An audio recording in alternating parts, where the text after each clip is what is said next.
Dia memiringkan rakitnya agar dapat berlayar. Ia telah terjebak 4 tahun di pulau ini. Dia mengayunkan dayungnya dan bersiap untuk menahan gelombang pertama dan gelombang kedua. Dia berhasil.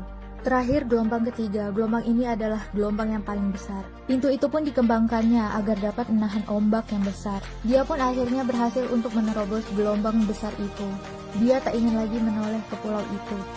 Dia terus mendayung rakitnya sekuat tenaga. Tetapi saat malam cuaca buruk menghampirinya. Tiba-tiba ada guntur dan kilat.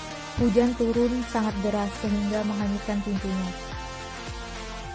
Di pagi hari saat terbangun, Wilson lepas dari rakit. Ia pun berusaha untuk menyelamatkan Wilson, tapi tak dapat menyelamatkannya.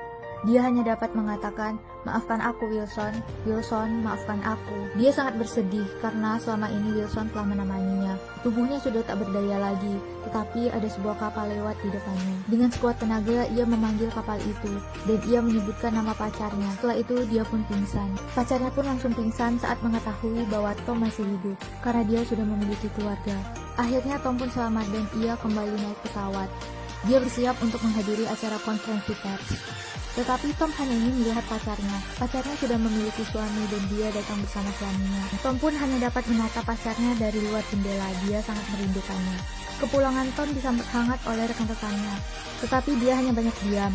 Di atas meja dia melihat semua makanan yang enak dan ada korek api. Sedangkan pada saat di pulau semua hal ini tak bisa dia dapatkan. Ketika malam dia tak dapat tidur, dia hanya bisa memandangi wajah pacarnya. Tom pun menghampiri rumah pacarnya, tetapi ia tak mengetuk pintu. Tapi tiba-tiba pintu itu terbuka.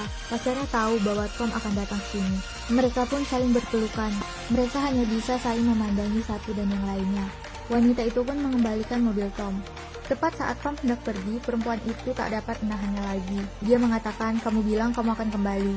Tom hanya terdiam dan pergi. Tom tak tahu harus menjawab apa, dia pun memutuskan untuk pergi. Tiba-tiba wanita itu lari dan berteriak.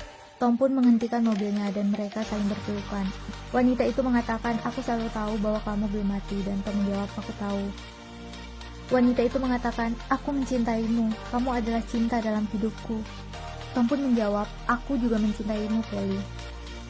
Akhirnya mereka berdua masuk ke dalam mobil. Tom mengatakan, "Saatnya kamu pulang." Wanita itu mengangguk.